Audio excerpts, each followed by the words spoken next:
Had the experience, the technical competence. A couple of them also told you that, yeah, they'll be here in about 3 weeks. Yeah, timing was When an you issue called. too. There was a question about the roof.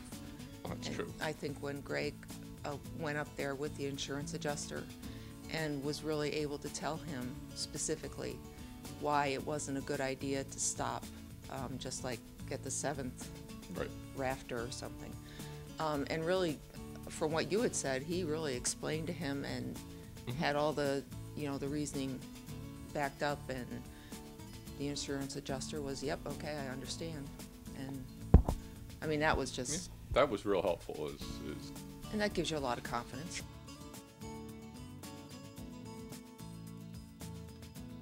Well, there's always issues because things always happen in projects like that. But I guess one thing that did happen is,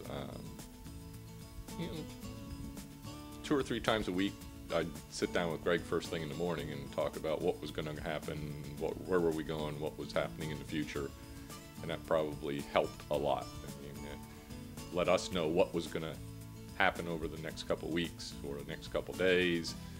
And if there were some problems that came up or questions, they got answered pretty quick.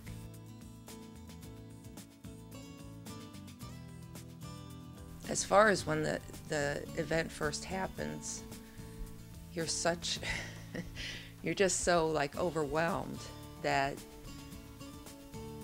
it's hard to sit down and just try to collect your thoughts and then, put things down on paper, because that's not how you really act.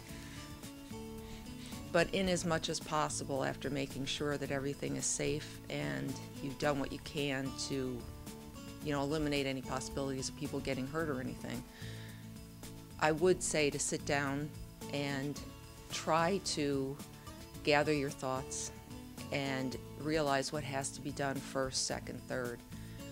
In our case, it was the immediate need to get a tarp up over the, the part that had opened up. So instead of focusing on where are we going to sleep tonight or, something like that, you got to take care of that immediate need and just try to do things in that kind of a step-by-step way. Speaking with a contractor that is knowledgeable and understands the process and is willing to explain it to you is pretty important. It comes down to the fact that we're not contractors. We needed to rely on somebody that had the ability and the experience and the knowledge to complete that kind of a job. Moyer's was more than willing to put together that estimate that you did on Xactimate, which is very detailed and lays it all out. I think that solved a lot of questions from the insurance company, and that it was clear what was damaged, what had to be replaced, and how it was going to get done.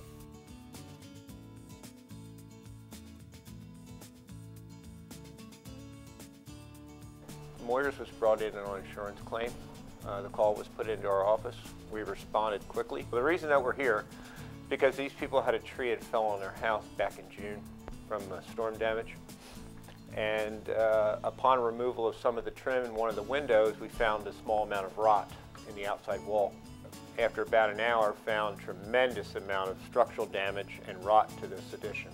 This addition's only 7 years old. The work that was done on this property in the beginning was an insurance claim. After that, it became their problem. So we at that point decided that we were going to get together with the owners and explain to them exactly what was wrong with this property, which we did. And we have been here 3.5, almost 4 weeks now. We have totally rebuilt this addition with the exception of the rafters. Everything that you see that's brand new here has been put in by us. The only thing we didn't take off, like I mentioned, was the rafters. It was a little bit of a challenge. We had to build temporary walls in here because we had to remove the structural bearing wall of this addition. To do all the work that we did, there were times when we had 5 and 6 guys here to be able to handle this project. which we were able to do in a short order of time. I mean, this addition originally took 3 months to build. What you see here is a styrofoam cyst board. It's an insulating structural sheathing. What was on there before was what I call flake board. And now it's insulated with an R3.0 from the exterior with a sheathing. What you see around the windows is window tape, which was not there before as well. What you see, the black material at the top, is vinyl flashing. When we put our boards against that vinyl flashing, we'll flash down over the what we call sparrow boards. I call them sparrow boards. And then you'll have a watertight scenario. This never was watertight from day one. This thing probably leaked the day he was driving out the driveway for the last time. Only one window was compromised. It's the second from the left on the bottom. We had to put a brand new window in there that it was completely rotted out at the top. It all has to be all replastered at the bottom, which we're not quite sure if we're going to do that now with the weather or we're going to wait for spring. And we're going to now go with vinyl siding and flash it properly. The original aluminum siding was installed incorrectly with very little flashing, or if there was some, it was done incorrectly. We had to remove this exterior door. Around it was rotten. A header was rotten, so we had to pop that out. The door had actually bowed down in the middle 3/8 of an inch due to the floor collapsing. So that has been reinstalled. Proper flashing at the bottom. The sill flash, you can see the gray area right here, which is actually cut into the concrete to allow now the water that gets on the outside of the door to relieve itself either side of the door. And again, you see the wrap here around the door. The door now works properly. When we first got here, this storm door scraped on the concrete patio. It hardly opened.